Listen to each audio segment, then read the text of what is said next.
Hi all, welcome to competitive cracker. ഞാൻ അൽഫിൻ അബ്ദുൽ സലാം. ഇന്ന് നമ്മൾ വന്നിട്ടുള്ളത് PhD admissions. Mahatma Gandhi university PhD അഡ്മിഷൻസിനുള്ള നോട്ടിഫിക്കേഷൻ പുറപ്പെടുവിച്ചിട്ടുണ്ട് അല്ലേ? ഇപ്പോൾ സെപ്റ്റംബറിലായിരുന്നു എൻട്രൻസ് എക്സാമിനുള്ള നോട്ടിഫിക്കേഷൻ വന്നിരുന്നത്.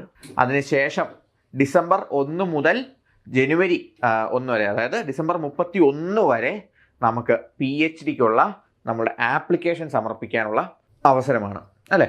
അപ്പോൾ നെറ്റ് ക്വാളിഫൈ ചെയ്തിട്ടുള്ളവർ, JRF ക്വാളിഫൈ ചെയ്തിട്ടുള്ളവർ, admissions to PhD only qualify ചെയ്തിട്ടുള്ളവർക്ക് ഏറ്റവും നല്ല അവസരമാണിത്. കാരണം നമ്മുടെ അക്കാഡമിക് കരിയറിനെയും നമ്മുടെ സമൂഹത്തിലെ വിജ്ഞാന സമ്പത്തിനെയും വളർത്തുവാൻ വേണ്ടിയിട്ട് നമ്മൾ ചെയ്യേണ്ട ഏറ്റവും അടിസ്ഥാനപരമായിട്ടുള്ള കാര്യമാണ് റിസർച്ച്. എല്ലാവരും കരിയർ വൈസ് നോക്കുമ്പോൾ, അല്ലെങ്കിൽ ഒരു ജോലി, അധ്യാപനം, ശമ്പളം എന്നുള്ള കാഴ്ചപ്പാടിൽ മുമ്പോട്ട് പോകുമ്പോൾ നമ്മളാക്കിയ നമ്മളുടെ വിദ്യാഭ്യാസ സിസ്റ്റത്തിനെ നമ്മൾക്ക് ഉള്ള നോളജ് പൂളിലേക്ക് കൂടുതൽ കാര്യങ്ങൾ ആഡ് ചെയ്യാൻ വേണ്ടിയിട്ട് ഹ്യൂമാനിറ്റിയുടെ കോഴ്സിലേക്ക് ലിറ്ററേച്ചർ അല്ലെങ്കിൽ എല്ലാ വിഭാഗങ്ങളിലും ഉള്ള അറിവുകൾ ആഡ് ചെയ്യുവാൻ വേണ്ടിയിട്ട് വളരെ ക്രൂഷ്യൽ ആയിട്ടുള്ള ഒരു എലിമെന്റ് തന്നെയാണ് റിസർച്ച്. അതുപോലെ തന്നെ റിസർച്ചിലുള്ള സാധ്യതകളും വളരെ അധികമാണ്. ഇത്തവണ മഹാത്മാഗാന്ധി യൂണിവേഴ്സിറ്റി റിസർച്ച് ആപ്ലിക്കേഷൻ ക്ഷണിക്കുമ്പോൾ കഴിഞ്ഞ വർഷങ്ങളിൽ നിന്ന് 10 വർഷങ്ങളിൽ കണ്ടതിനേക്കാൾ കൂടുതൽ വേക്കൻസികൾ നമുക്ക് ഇത്തവണ പ്രതീക്ഷിക്കാം. കാരണം ഇത്തവണ വരാൻ പോകുന്ന സബ്മിഷൻസിൻ്റെ എണ്ണം, അതായത് ഇതുവരെ ഗൈഡുകൾക്ക് കീഴിൽ PhD ചെയ്തുകൊണ്ടിരുന്നവരുടെ മിക്കവരുടെയും അല്ലെങ്കിൽ ഒരുപാട് പേരുടെ തീസിസ് സബ്മിഷൻസ് വരുന്നൊരു വർഷമായിട്ടാണ് ഈ കാലഘട്ടത്തെ നമ്മൾ കണ്ടിട്ടുള്ളത്. അതുകൊണ്ട് തന്നെ ഒരുപാട് ഗൈഡുകൾക്ക് കീഴിലുള്ളവർ PhD പ്രോസസ്സുകൾ പൂർത്തിയാക്കുകയും ആ ഗൈഡുകൾ ഫ്രീ ആവുകയും അവിടെ വേക്കൻസികൾ ജനറേറ്റ് ചെയ്യുകയും പുതിയ ഗൈഡുകൾ രജിസ്റ്റർ ചെയ്യുകയും ചെയ്തിട്ടുള്ള ഒരു വർഷമാണ് ഇത് 2024-25 മഹാത്മാഗാന്ധി യൂണിവേഴ്സിറ്റിയിൽ. അതുകൊണ്ട് തന്നെ ഒരുപാട് സ്ട്രീമുകളിൽ, സയൻസ് സ്ട്രീമുകളിൽ, കെമിസ്ട്രിയിലൊക്കെ ഒരുപാടധികം സബ്മിഷൻസ് ആണ് ഈ വർഷം വരുന്നത്. അതുകൊണ്ട് തന്നെ ഒരുപാട് വേക്കൻസികൾ ഓപ്പൺ ആവുന്നുണ്ട്. അതുകൊണ്ട് തന്നെ ഈ വർഷം നമുക്ക് ഇത്രയും അവസരങ്ങൾ ഇനി ലഭിക്കാൻ വരുന്ന വർഷങ്ങളിൽ പോകുന്നുണ്ട് എന്നെനിക്ക് തോന്നുന്നില്ല. അതുകൊണ്ട് തന്നെ ഇത്തവണത്തെ PhD രജിസ്ട്രേഷൻ അല്ലെങ്കിൽ ആപ്ലിക്കേഷൻ എല്ലാവരും നടത്തുക. To amass knowledge is the best way to develop our cells. ഒരു റിസർച്ച് ചെയ്യുന്നതിലൂടെ, ഒരു PhD കൈവരിക്കുന്നതിലൂടെ നമ്മളുടെ അസിസ്റ്റന്റ് പ്രൊഫസർഷിപ്പിലേക്കുള്ള നമ്മുടെ യാത്രയിൽ നമുക്ക് കിട്ടുന്ന ഒരു വെയിറ്റേജ്, അല്ലെങ്കിൽ നമ്മുടെ പോർട്ട്ഫോളിയോയ്ക്ക് കിട്ടുന്ന ഒരു വെയിറ്റേജ്, അത് വളരുന്നതിൻ്റെ അളവ് വളരെ വലുതാണ്. അതുപോലെ തന്നെ നമ്മളെ വ്യക്തിപരമായിട്ടും ഒരു അക്കാഡമിഷ്യൻ എന്ന നിലയിലും നമ്മളുടെ ക്വാളിറ്റിയെയും നമ്മളുടെ ലെവലിനെയും ഇത്രത്തോളം വർദ്ധിപ്പിക്കുവാൻ സാധിക്കുന്ന മറ്റൊരു ഓപ്ഷൻ ഉണ്ട് എന്നെനിക്ക് തോന്നുന്നില്ല.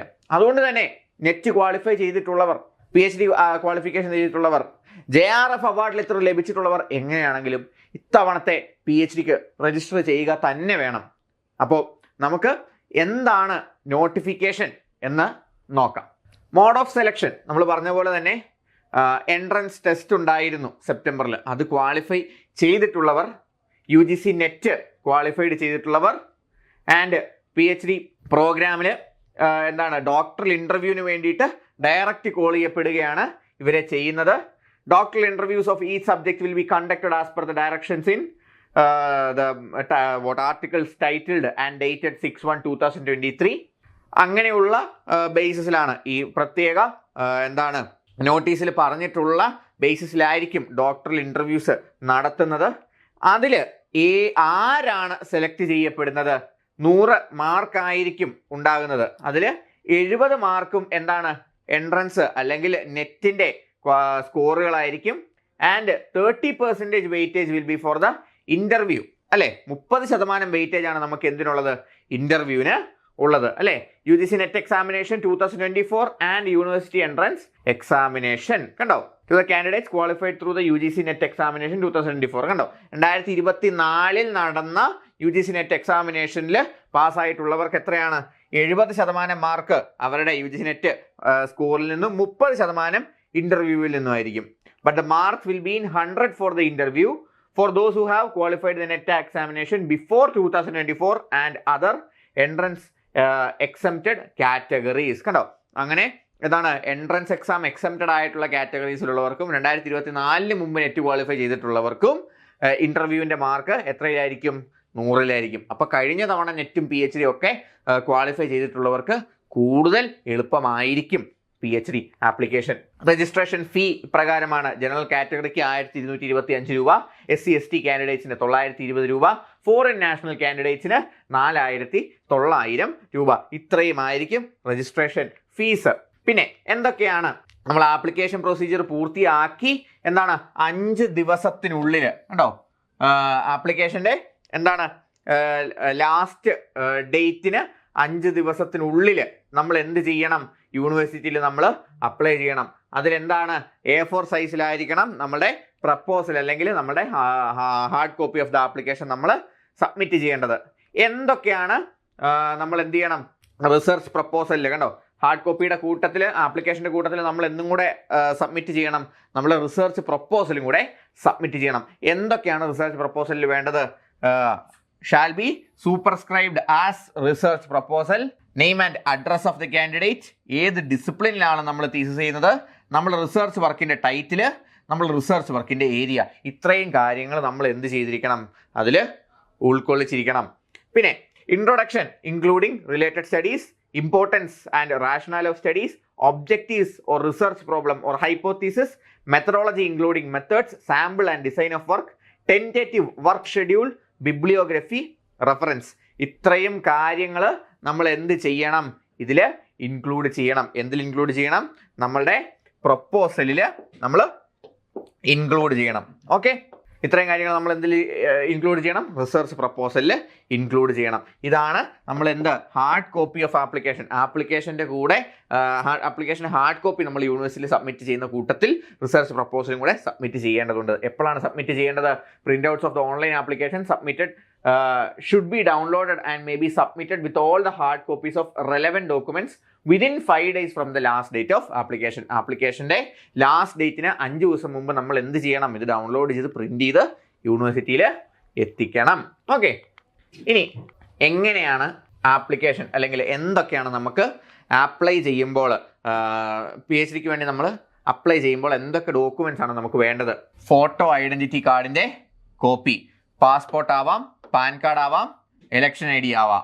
Okay, copy of transfer certificate from the institution last studied, നേരത്തെ പഠിച്ച ഇൻസ്റ്റിറ്റ്യൂഷനിൽ നിന്നുള്ള TC, PG degree mark list and PG degree സർട്ടിഫിക്കറ്റിന്റെ കോപ്പി, കൺസോളിഡേറ്റഡ് മാർക്ക് ലിസ്റ്റും. ഇപ്പോൾ PG കഴിഞ്ഞതേ ഉള്ളൂ, PG സർട്ടിഫിക്കറ്റ് കിട്ടിയിട്ടില്ലെങ്കിൽ പ്രൊവിഷണൽ സർട്ടിഫിക്കറ്റിന്റെ copy, copy of MPhil degree certificate, MPhil ഉണ്ടെങ്കിൽ MPhilന്റെ ഡിഗ്രി സർട്ടിഫിക്കറ്റ്. അതർ യൂണിവേഴ്സിറ്റീസിൽ നിന്നാണ്, മറ്റ് യൂണിവേഴ്സിറ്റികളിൽ നിന്നാണ് PG MPhil എടുത്തിട്ടുള്ളതെങ്കിൽ അതിന്റെ എലിജിബിലിറ്റി സർട്ടിഫിക്കറ്റ്. പിന്നെന്താണ്?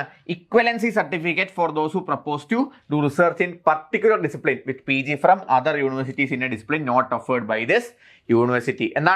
മറ്റൊരു യൂണിവേഴ്സിറ്റിയിൽ നിന്നും നമ്മൾ അപ്ലൈ ചെയ്യുന്ന യൂണിവേഴ്സിറ്റിയിൽ ഇല്ലാത്ത സബ്ജക്റ്റ് PG പഠിച്ച ആളുകൾക്ക് ഈ യൂണിവേഴ്സിറ്റിയിലേക്ക് ചെയ്യുവാൻ വേണ്ടിയിട്ട് PhD ചെയ്യുവാൻ വേണ്ടിയിട്ട് നമുക്ക് എന്ത് വേണം? ഇക്വലൻസി സർട്ടിഫിക്കറ്റ് വേണം. മനസ്സിലായോ? Copy of the UGC, CSIR, KSCSTE, DST, inspire, MANF, RGNF fellowship award letter. കണ്ടോ, JRF അല്ലെങ്കിൽ SRF നമ്മളുടെ ഫെല്ലോഷിപ്പ് അവാർഡ് ലെറ്റേഴ്സ് ഉണ്ടെങ്കിൽ അതിന്റെ കോപ്പികൾ പേസ്റ്റ് ചെയ്യുക അല്ലെങ്കിൽ അപ്ലോഡ് ചെയ്യുക. Copies of certificates of net, SLET, GATE, GPAT, JEST or other test conducted by government bodies such as UGC, CSIR, ICAR, ICMR and ICSSR. ഇത്രയും നമുക്കിപ്പോൾ നെറ്റിന്റെ ക്വാളിഫിക്കേഷൻ വെച്ചാണ് നമ്മൾ അപ്ലൈ ചെയ്യുന്നതെങ്കിൽ ഇത്രയും ഡോക്യുമെന്റ്സ് അല്ലെങ്കിൽ ഏതാണോ നമുക്ക് ആപ്ലിക്കബിൾ ആയിട്ടുള്ള ഡോക്യുമെന്റ് അതും അപ്ലോഡ് ചെയ്യണം. Copy of the result of the entrance test. കണ്ടോ, എൻട്രൻസ് ടെസ്റ്റ് ചെയ്തിട്ടുള്ള ആളാണെങ്കിൽ അതിന്റെ റിസൾട്ടിന്റെ കോപ്പി വേണം. Caste certificate in case of SC/ST candidates or non-creamy certificate in the case of OBC or OEC candidates. Other backward class അല്ലെങ്കിൽ OEC കാൻഡിഡേറ്റ്സിന് SC/ST കാൻഡിഡേറ്റ്സിനും ഒന്നുകിൽ caste certificate അല്ലെങ്കിൽ NCL non creamy layer സർട്ടിഫിക്കറ്റും വേണം. Copy of the medical certificate issued by the medical board in case of differently abled candidates. Differently abled candidates ആണെങ്കിൽ അവരുടെ different എബിലിറ്റിയെ സൂചിപ്പിക്കുന്ന medical certificates upload ചെയ്യുക. No objection certificate NOC undertaking from the employer. Working ആണെങ്കിൽ എംപ്ലോയറിൻ്റെ കയ്യിൽ നിന്നുള്ള NOC. Copy of net examination score card. എന്താണ് applicable to those qualified net examination in 2024. 2024 net എന്താണ് ക്വാളിഫൈ ചെയ്തവർക്ക് എന്ത് വേണം? നമ്മുടെ നെറ്റ് എക്സാമിനേഷൻ്റെ സ്കോർ കാർഡ് വേണം. Copies of the research proposal in the prescribed format. നേരത്തെ പറഞ്ഞിട്ടുള്ള പ്രിസ്ക്രൈബ്ഡ് ഫോർമാറ്റിലുള്ള റിസർച്ച് പ്രപ്പോസലും കൂടെ നമുക്ക് എന്താ അപ്ലോഡ് ചെയ്യണം? നമ്മൾ PhD ആപ്ലിക്കേഷൻ വെക്കുമ്പോൾ അപ്ലോഡ് ചെയ്യേണ്ട ഡോക്യുമെൻസിലുള്ളതാണ്. And printed or downloaded application with related documents should be send to. ആർക്കാണ് അയക്കേണ്ടത്? Deputy registrar 1 academic, Mahatma Gandhi university, Priyadarshini Hills, Kottayam, pin 686560. Application for PhD admission 2024 and name of the discipline may be written in the top portion of the envelope. ഇങ്ങനെയുള്ള ഒരു ഫോർമാറ്റിലായിരിക്കണം നമ്മൾ apply ചെയ്തതിൻ്റെ റെസിപ്റ്റും ആപ്ലിക്കേഷൻ്റെ hard കോപ്പിയും research പ്രപ്പോസലും അയച്ചു കൊടുക്കേണ്ടത് ഈ അഡ്രസ്സിലാണ്. And we should mention application for PhD admission 2024 in the top of the envelope. അപ്പോൾ ഇത്രയുമാണ് നമുക്ക് യൂണിവേഴ്സിറ്റി PhD അഡ്മിഷനെ പറ്റി വന്നിട്ടുള്ള നോട്ടിഫിക്കേഷനുള്ള ഡീറ്റെയിൽസ്. ഇപ്പം ഞാൻ പറഞ്ഞതുപോലെ തന്നെ എല്ലാവരും PhDക്ക് തയ്യാറെടുക്കുക. കാരണം it is our duty to amass our own knowledge and contribute to the knowledge pool of our systems. നമുക്ക് കിട്ടിയിട്ടുള്ള അവസരങ്ങൾ ഏറ്റവും നല്ലപോലെ ഉപയോഗിക്കുക. എല്ലാവരും തന്നെ PhDക്ക് തയ്യാറെടുക്കുക. നമ്മളുടെ പ്രൊഫൈല് വർദ്ധിപ്പിക്കുക. നമ്മളുടെ അസിസ്റ്റൻറ്റ് പ്രൊഫസർഷിപ്പിൻ്റെ വാല്യൂ ഉയർത്തുക. നമ്മളുടെ സൊസൈറ്റിക്ക് നമുക്ക് കുറച്ച് കോൺട്രിബ്യൂട്ട് ചെയ്യാനുണ്ട്. അപ്പോൾ ഇങ്ങനെയുള്ള കൂടുതൽ ഇൻഫോർമേറ്റീവ് വീഡിയോസിന് വേണ്ടിയിട്ട് ചാനൽ സബ്സ്ക്രൈബ് ചെയ്യുക. നിങ്ങളുടെ ആസ്പിരൻസ് സുഹൃത്തുക്കളിലേക്ക് ഈ വീഡിയോ ഷെയർ ചെയ്തെത്തിക്കുക. Until we see again in another video, thank you.